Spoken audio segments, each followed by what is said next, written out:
Assalamualaikum warahmatullahi wabarakatuh. Alhamdulillah hari ini kita berada di dalam program berkongsi rezeki Agen Fidyah di Perkampungan Maghfirah Lenggeng Negeri Sembilan. Alhamdulillah hari ini kita menyantuni 100 orang pelajar daripada SK Ulu Beranang yang kita agihkan agen fidyah kepada mereka yang memerlukan. Dan kita sangat teruja dengan kehadiran mereka semua dan diharapkan dengan agen fidyah hasil daripada kutipan daripada para penerima dan akan memberi manfaat kepada mereka yang memerlukan.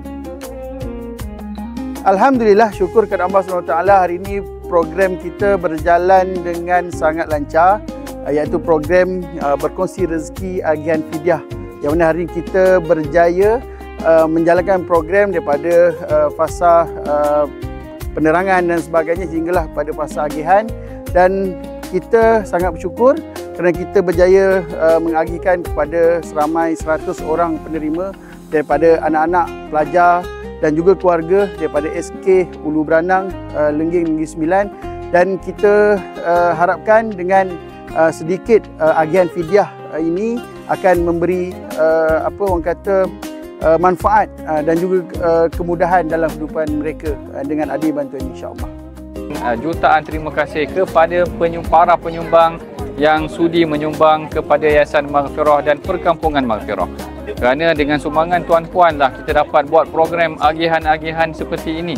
Dan tuan-puan mudah-mudahan akan menjadikan perkara ini sebagai satu aset yang tidak ternilai, yang Allah akan berikan gantinya nanti pada hari kiamat.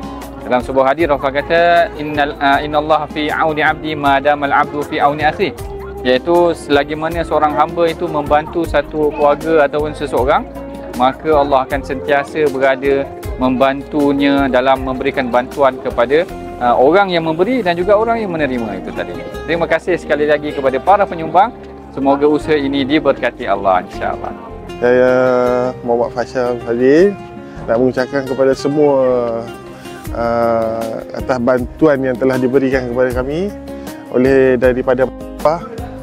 Walaupun tak sebesar mana, tapi bersyukur sangat, alhamdulillah.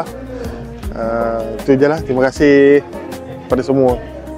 Okey, saya ingin berterima kasih kepada Yayasan Maghfirah kerana telah memberi bantuan kepada anak-anak yang sekolah SKUB ini.